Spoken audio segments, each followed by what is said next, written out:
Bismillahirrahmanirrahim. Assalamualaikum warahmatullahi wabarakatuh. Salam literasi. Perkenalkan, nama saya Fenty Fatima, guru dari Sekolah Dasar Ciwaru, Kecamatan Cilengkrang. Kali ini saya akan mereview sebuah buku novel yang berjudul Sang Alkemis. Sang Alkemis adalah buku novel fiksi karya Paulo Coelho yang diterbitkan pertama kali di Brasil pada tahun 1988 dan sudah diterjemahkan ke dalam 56 bahasa. Buku ini diterjemahkan pertama kalinya ke dalam bahasa Indonesia pada tahun 2005 dan diterbitkan pertama kali oleh PT Gramedia Pustaka Utama Jakarta, terdiri dari 224 halaman. Sang Alkemis berkisah tentang anak gembala yang bernama Santiago yang berkelana dari rumahnya di Spanyol ke padang pasir di wilayah Mesir untuk mencari harta karun yang terpendam di piramida. Ada banyak kesulitan dan keputusasaan yang Santiago temukan selama dalam perjalanan, dan pada saat itu juga Santiago dipertemukan dengan beberapa orang jahat sekaligus orang baik yang merubah keputusan dan cara pandangnya terhadap dunia. Permasalahan utama yang dihadirkan dalam kisah perjalanan Santiago ini adalah dilema antara harus melanjutkan perjalanannya demi mimpi yang belum pasti atau tinggal di tempat yang ia singgahi hidup bahagia bersama gembala, barang dagangan, dan cintanya.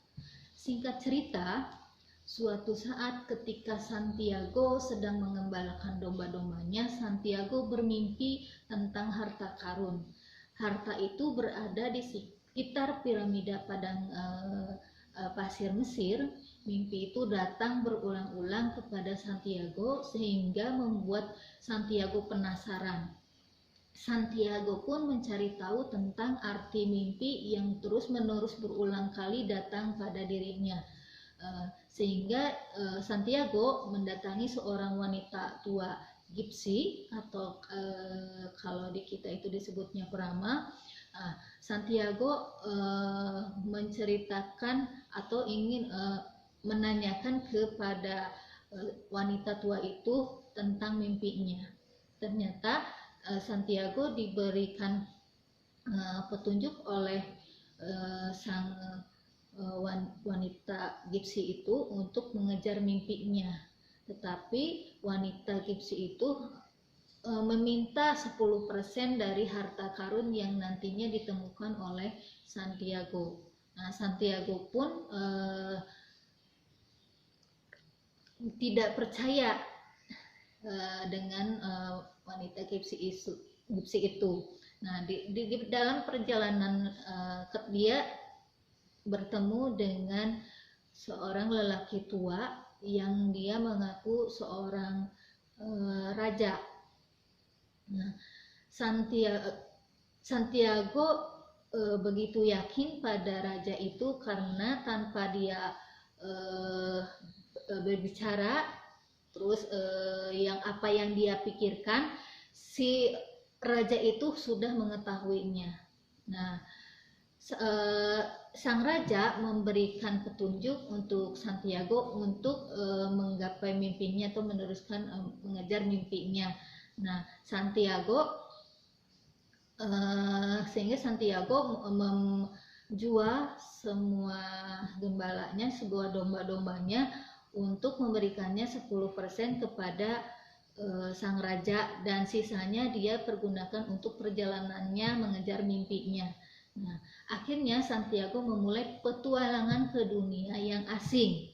Nah, di dalam perjalanan tersebut Santiago bertemu dengan beberapa orang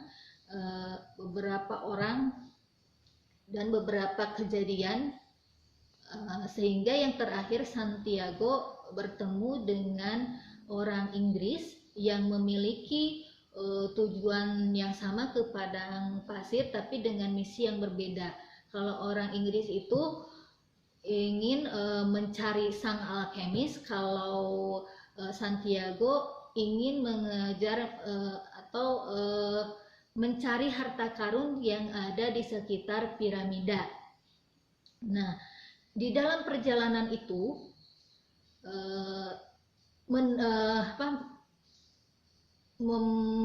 membuat Santiago bertemu dengan sang alkemis, dipertemukan dengan sang alkemis.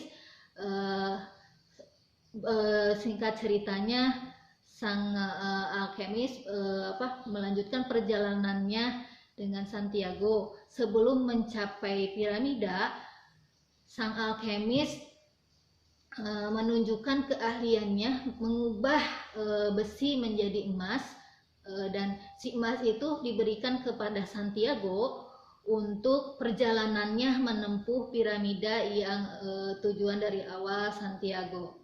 Nah, singkat cerita, Santiago sampailah di piramida. Dia menggali apa yang diimpikannya, harta karunnya ada di situ piramida. Ketika Santiago menggali piramida itu, datanglah seorang rombongan perampok yang bertanya kepada Santiago apa yang sedang dilakukannya. Santiago pun menceritakannya, malah ada salah satu perampoknya yang bilang kalau si Santiago itu bodoh, katanya teh. Bahkan dia menceritakan bahwa dia juga bermimpi ada harta karun di Spanyol di bawah pohon di dekat gereja tua. Nah, Santiago berpikir kalau tempat itu adalah tempat yang biasa dia singgahi. Nah, lama berpikir Santiago menafsirkan bahwa perampok itu adalah petunjuk untuk menemukan harta karunnya yang di dalam mimpinya itu, sehingga Santiago kembali lagi ke Spanyol untuk mencari tahu apakah betul harta karun itu ada di tempat persinggahan dia mengembalakan domba-dombanya. Santiago pun ke gereja, ke pohon tua, ke pohon yang di sekitar gereja tua itu, dan yang biasanya dia membawa gembala domba-dombanya, kali ini dia membawa cangkul untuk membuktikan adanya harta karun di bawah pohon tua itu. Dan ternyata betul di bawah pohon tua itu terdapat harta karun yang selama ini mimpi-mimpi yang Santiago dapatkan itu betul. Jadi dia ke Mesir itu mendapatkan petunjuk bahwa harta karunnya tetap di tempat dia singgah. Ya, intinya begitu cerita dari sang alkemis ini. Nah, hikmah dari buku cerita sang alkemis di sini adalah jika kita memiliki sebuah mimpi, maka gapailah dengan sungguh-sungguh, maka semesta pun akan membantu kita meraihnya. Kira-kira begitu isi cerita dari buku novel Sang Alkemis. Sampai bertemu di review berikutnya. Wassalamualaikum warahmatullahi wabarakatuh.